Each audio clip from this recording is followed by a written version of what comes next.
tomato. So today I've been working on, well, not really today, but over the weekend, I've been working on a Firebirds 2.6.1 kind of intro to the set to get ready for everything that's going to happen in 2.6.1 with the Firebird spec.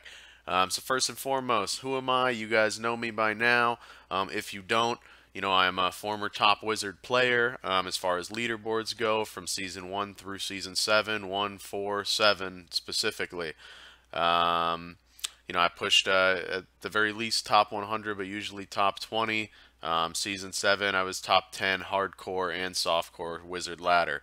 So anyway, I'm pretty hyped about Wizard. I'm just as hyped about the Firebird set as I am, the Pestilence set, where you have really seen a lot of my guides. Shout out to all my bromancers. I'm not leaving you in the dark here. It's just our boy Lord Fluffy seems to have Necromancer pretty well covered. Dude's putting out content quicker than ideas can come into my head. So we're going back over to Wizard. And I just wanted to give a rundown of everything that's going on with one specific set, my personal favorite set, Firebirds. So there's a couple different things. Why do I like Firebirds? Number one, I think it's the tankiest setup out of all three. At the very least, I enjoy the style of play that you can bring into Firebirds in hardcore and softcore realms. Number two, lots of damage. We're getting a 1400% damage buff in our 6-piece Firebird set. That's a massive buff to the 6-piece multiplier. It's pretty crazy. I think it's 1600%. Yeah, I don't know if I said 14 or 16, but it's a 1600% damage bonus to the 6-piece Firebird set multiplier, and that's enormous for some pretty big specs. And obviously, what the best part about Firebirds is that we all hang out with the best element of all time. The same color of my shirt, same color as the tomatoes, same color as the tomato tattoo. Fire. The best element ever. All right. So I've got 3 builds to go over with you right now. The first one is our Immortal Archon, the #1 setup for hardcore. Lowest amount of risk, highest amount of reward. I one key to GR105, and I'll link that video, in the thread and at the on the YouTube or whatever. So I'll link that one key 105, in the Immortal Archon spec. No deaths, 1 proc in the entire rift. And that's just because I was pushing it, seeing what the spec could really do. The only thing I would say is stay away from spear chuckers. You can do them on softcore because you're probably not going to die anyway, but that was where I took my biggest damage in the Immortal Hardcore build. So the Immortal Archon Hardcore build. So let's pull up the leaderboard real quick. The PTR leaderboard, I did a 105. I think it was like 20 something. Okay, so we got pushed down to 33. But let's view the hero details here, and I will go over the Immortal Archon Firebird hardcore and softcore push spec if you just like being a little extra tanky. Ceiling on this is over 110. I mean, I did it unoptimized with 2K Paragon, so you know that there's going to be people pushing even higher than that.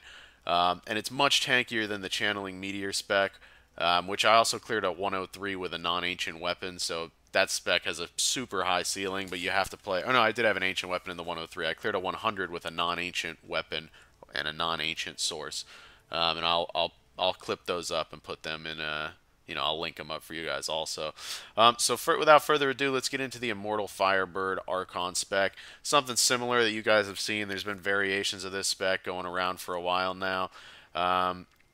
This is really very close to what I used in Season 7, except back then we used to use Force Armor with an Obsidian Ring of the Zodiac here. And instead of Spectral Blade, Flame Blades, I was using Flame Ward to get the cooldown down a little bit on that. And we were going from there. You used to also do that in the Lightning spec. But, what I went back to after, taking a look around, going back to the Halo of Arlise, this is what really makes you completely immortal. Actually, the Obsidian Ring, now that I think about it, was really just for when I was doing 4-mans with the Firebird spec. I forget, but I pushed a decent rift that season for Firebirds Archon. So in solo, we were actually always using the Halo of Arlise. I don't know why I had I think I must have been set up in 4-man at the time, so sorry about the little ramble. But anyway, back to the Immortal Firebird Archon spec. So we all know it's the Halo of Arlise. You have the Aguila Curious, which is keeping you well above, your DR there. You're getting 50% DR. You're never dropping below 90% primary resource, so you're always going to have 50% DR. You couple that with your Halo of Arlise and your Frost Armor Crystallize, and you're looking at some serious DR there. On top of that, your APDs are always proccing, because the bigger the packs you gather in this spec, the more damage reduction you're going to have. Now, you want to roll cooldown on your rings for this. You want to roll cooldown on your Chantotos. You really want 10%, but, it is what it is. You want to have cooldown on your source, cooldown on your, shoulders, cooldown on your gloves. So you're looking for cooldown everywhere. You need your Fazula's Improbable Chain, because with 50 stacks, it gets serious there when you just go into Archon form. Now, I see a lot of people use Illusionist over Unwavering Will. Makes no sense to me. And here's why. Because in this spec, you are so tanky that there is literally no reason to want to teleport around. On top of that, you're never going to drop Safe Passage with this amount of cooldown, because it comes up. Your teleport cooldown comes up as the Safe Passage buff is wearing off. So there's no reason to take Illusionist over Unwavering Will, especially if you're pushing high. I mean, you're really in no danger of dying in this spec, unless you really put yourself in a bad spot. Sometimes you have to reposition, but Unwavering Will is 10% additional damage, and on top of that, you're getting 20% all resist and 20% armor. It's a massive buff to your toughness. So that's the Immortal Firebird Archon spec, which saw a direct 1600% damage buff when they changed the set, as a separate multiplier. So I mean, it's all the way up to you're looking at 4,000% damage here, which is massive. Again, I've one or two keyed the GR105. I have it in the stream. I just have to clip it. It's awesome. Ceiling on this, you can push well above 110 on this with the right rift, with the correct rift. If you have a wide open rift with 5 or 6 elite packs, that's what you want with this spec. Battlefields, festering woods with like a festering mob type. You pull something like that where you're going to get 6 elites on one map and you just drag them around that map. They're going to be burning the whole time, following you. Gathering as big of a pack as you possibly can to keep that DR way up on the APDs. You become completely immortal, and you blast. So with a 105 with no deaths cleared, I mean, if you look at the highest clear on the Wizard leaderboard for hardcore this season, it was only a 102. This spec has a super high ceiling next season. I think you're going to see a lot of hardcore players playing this because it's so high reward for such low risk. And if you want to get even crazier, you can drop Bane of the Powerful for an esoteric, and you're really never dying. Like, AFK never dying. It's pretty crazy. So that's the Immortal Firebirds Archon spec I wanted to go over. Second spec is... well, I was going to go over the Channeling Meteor spec next, which a lot of people have gone over right now. I'll pull up someone's gear on the leaderboards. I have a 103 cleared on it with the wrong optimized ancient weapon. But Horax had a really good setup here. Although one thing that I would change from here, I would keep deflection on, but you could use Nemesis Bracers. It improves the clear time massively, and what it turns you into is basically a Traggles elite killer, because with this Meteor spec, the Firebird's Meteor channeling spec, what you want to do, you need to be hopping elite pack to elite pack to elite pack to elite pack. You're not killing whites with this unless they're bundled up in a big elite pack. So in my opinion, this is nice. It'll make you a little tankier. Not by much. Go Nemesis Bracers.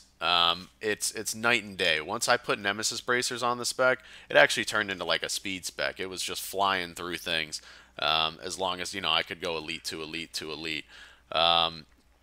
I think the 103 clear was in like 11 minutes or something, which is pretty good for, terrible optimization, half augs, mostly non-ancient shit on the character.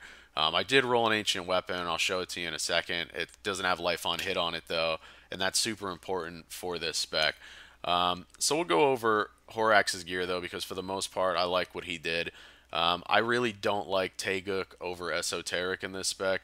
I think if you're fishing for the right mob type, trying to push the top of the spec, obviously Taeguk is going to be better because it has the damage increase there. But if you're just out there like leveling gems, drop the Taeguk, chill out, because keeping the Taeguk stacks up is kind of a pain. It's not too hard, but the 1.5 seconds, could have been 2 or 3 seconds on the hey Taeguk buff, and it wouldn't have changed the gameplay massively. But yeah, you really want life on hit on the weapon. You need APOC on the source. Those are key ingredients. In my opinion, you can keep deflection here because it does help you out a lot. Coupled with Flame Ward, which you're getting a ton of DR there whenever you really start ramping up your channeling. But over here, Nemesis bracers all day. By far the best bracers for the spec.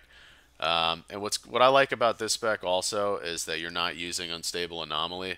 So it gets you away from that, pain in the ass way to play. Here, Illusionist actually helps you out a ton. Even with the 80% DR you're getting for this ring, you are not immortal at all because you're not using APDs, you don't have the Halo of Arlise buff going, so you have a nice chunk of DR, but you're still getting slammed once you go into 100 plus rifts. So Illusionist is constantly procking, and basically what you're doing is you're taking the Illusionist proc, resetting up, and getting your channeling back going. So it's just like a teleport, channel, teleport, channel, teleport, channel, trying to stay in the Oculus circle whenever you get your flame buff up.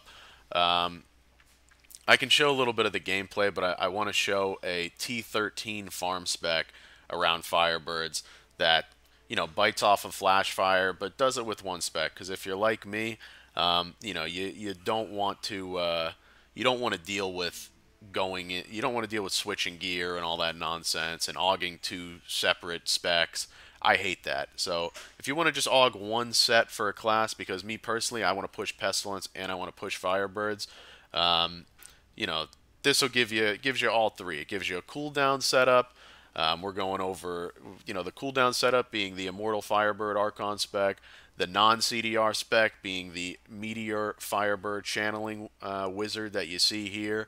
And just so you know, if you haven't heard about it, which I'm sure anybody watching this has, when you're channeling your arcane torrent, the reason why this works so well is because every second you're basically casting a meteor shower. So you don't even really have to press the button. You're just going to have meteor showers going the whole time. Now, during my fire COE phase, I will spend out my my AP. I'll blast it. I'll be popping meteor shower as many as I can cast during fire COE. But outside of that, you're really just channeling this as you go, and as you go through the rift, you're flaming everything up with the meteor shower. It's covering everything, so you're going to keep that Firebird's buff stacked high, the 4-piece, which is pretty solid. Or excuse me, the 6-piece, which you want to keep that up to 20, so that you have the maximum DR and damage the whole way through. I'm sure there have been some guides on that, but I just wanted to throw that in there. Now, here's what I really like. The T13 setup.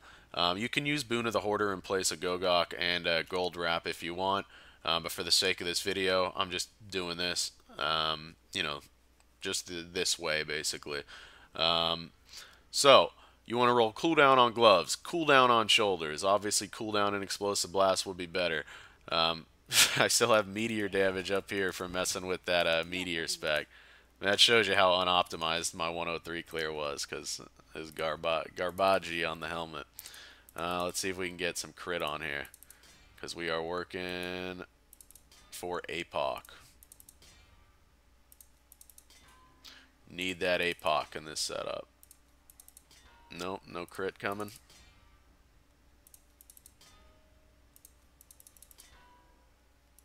Alright, good enough. Alright, so you want Intvit crit up here.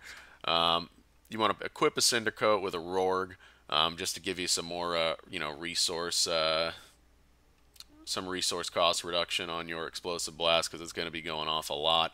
You know, cooldown on your rings, cooldown on your Wand of Woe, APOC and cooldown on your orb if you can. If not, just get the APOC. That's more important.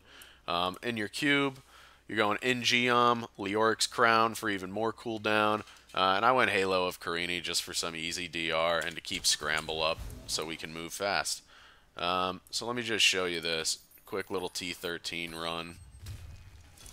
Depends on the Rift, obviously, because you're relying on Ingeom.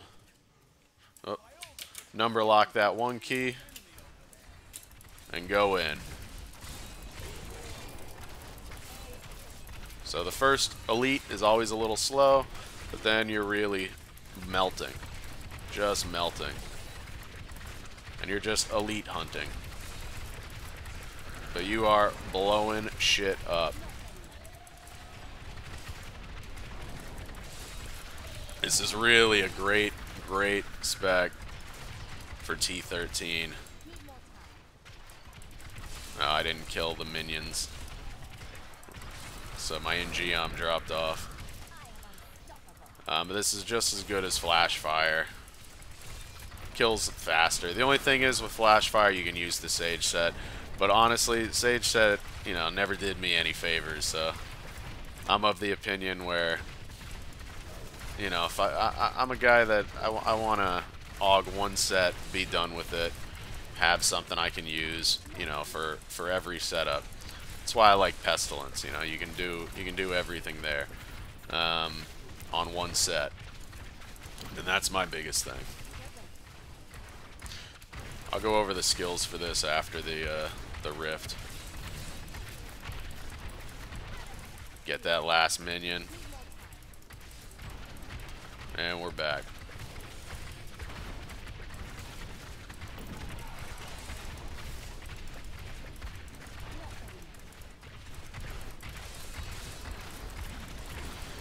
So Flame Blades, as you come into an elite, you're getting a couple stacks of that. Does, you know, it just makes your Explosive Blast do more damage. And it's real simple. Number lock the one key, or you can just spam it if you want. That's what I like. That's another thing I like about it. You know, if you don't like the number lock trick, you know, on multiple keys, you can just bang it out like this. Just tap, tap, tap on that one. Like, I'll turn it off and it's just as easy. It's just keeping up the buff, keeping up your Ingeom, blast and everything else.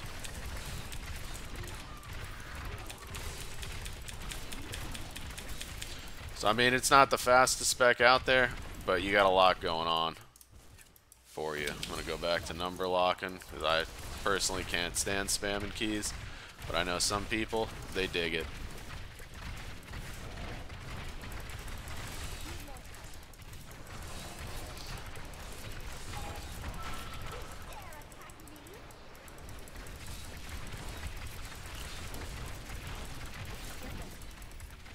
And you're just crushing elites and moving on.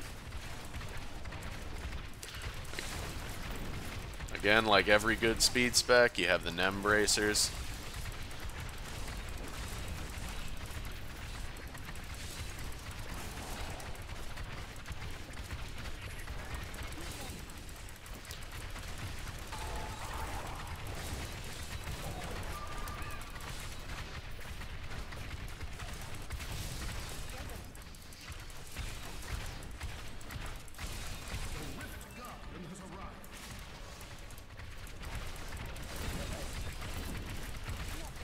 And you're done with the RG too. So that was done with no Paragon points in there. Obviously, if you have Paragon, just in move speed and max Arcane, which you don't even need max Arcane really. I just threw it in there.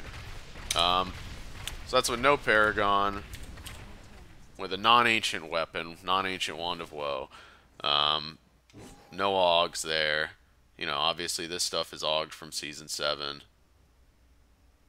No AUG, no AUG, no AUG, no AUG. So half augmented gear, no Paragon points. The augs are like 80 to 90, so I guess it evens out to like, say everything is level 40 auged. But it's a real fun spec. So anyway, the skills for this spec are Spectral Blade, Flame Blades, just as something to, add a little bit more fire buff going on there. You don't have to keep it up or anything. It's just a little filler. Plus, you're going to be in melee range, so why not? Teleport Calamity. I didn't realize I didn't have... That was why everything was moving in that run. So you want to do Teleport Calamity. That'll freeze things for you in place for, only a second, but that's all you need if they're not moving with the Explosive Blast going off. Explosive Blast Chain Reaction, that's your bread and butter. Familiar Spark Flint, just another fire skill, and it's going to give you passive damage. Gets that fire buff up. You only need 3 fire skills, and we're using 4, but, it is what it is. You don't have to use Ignite here, You could use Force Weapon to get a little bit more damage out.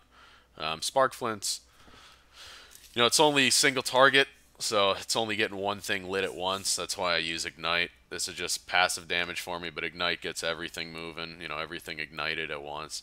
Then I use Blur, Evocation, Glass Cannon, and Audacity.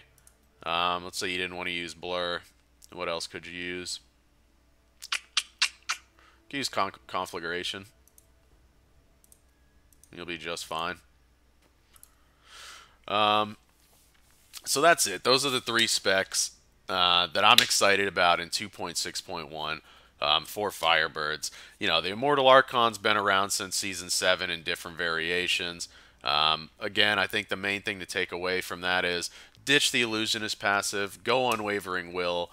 Once you have everything in an area, you don't want to be moving around. You want that extra damage. It's all about more damage when you're pushing higher. And Unwavering Will gives you both. It gives you more damage and more EHP. Again, with that amount of cooldown, you don't have to teleport around, or you're never going to lose your safe passage buff anyway, because you're just going to be teleporting to reposition into an Oculus Circle, and that's really all you want to do. Keep that Unwavering Will, buff up and active. Number 2, Meteor Channeling spec. A lot of fun. This is what I was using on the what do you call it? The 103 clear. So you can see it's not very good. It's not auged. It doesn't have life on hit. It's got a life after kill. It's not a max roll or anything. It's a good spec. And this is the source I was using, a non-ancient. 3 APOC. You really want 4 APOC on the source. Whack source. So to clear 103 with like meh gear, with meh rolls, and you've seen the rest of the Firebird gear. It's pretty self-explanatory. But it's got a very high ceiling there in Meteor also. And then, when you're ready to push some or to just rush T13 for keys, boom, you have your Firebirds, Explosive Blast, Chain Reaction setup. So you don't have to swap gear around too much. You need a Cinder Coat in this. You need to be able to cube a Leorix. Obviously, you need your Wand of Woe and your Orb of Infinite Death because they go together like peas and carrots. But overall, you have a great spec here for pushing. Now, you're not going to be able to use Sages in it. That never sold me on a spec. I was never a big Sage guy, so I always tend to stay away from the Death Breaths farming specs. By the end of the season, if you go hard enough, you're not worried about Sage set anyway. It's all about clearing speed and the damage you can do. And I think that with no Paragon, this spec, no Paragon, non-ancient weapon, this is clearing faster than a Sage's Flash Fire. So especially once you use Calamity, which makes things a lot easier. I didn't have Calamity that time, but it was, you'll see that, if you only want to play one set wizard like me, Firebirds 2.6.1, get super hyped for it. Thanks for watching the video, guys. As usual, twitch.tv/tomatosaucin. That is my Twitch channel. You can always find me there, blasting Diablo videos. I also stream a couple other games in the off season because we get a little bit bored waiting. But I'll be trying to create some more content going through here. Trying to carry us through this lull. But on top of that, we'll be going hard in season 12, my clan squad. So we're also recruiting. If you think you have what it takes, we're looking for people that can push to, higher than Paragon 1300 in a season, that are willing to play 4-man speeds, that'll put the clan first. Our clan tag is OG Alpha Squad. The tag itself is Squad. So you can just look us up on the Diablo clans and communities. So you just go right down here, communities, find a clan. Oh, we're on PTR right now, but anyway, you would just put squad in here, and you would search, and boom, we would come up. We aren't the derp squad, we're just the squad.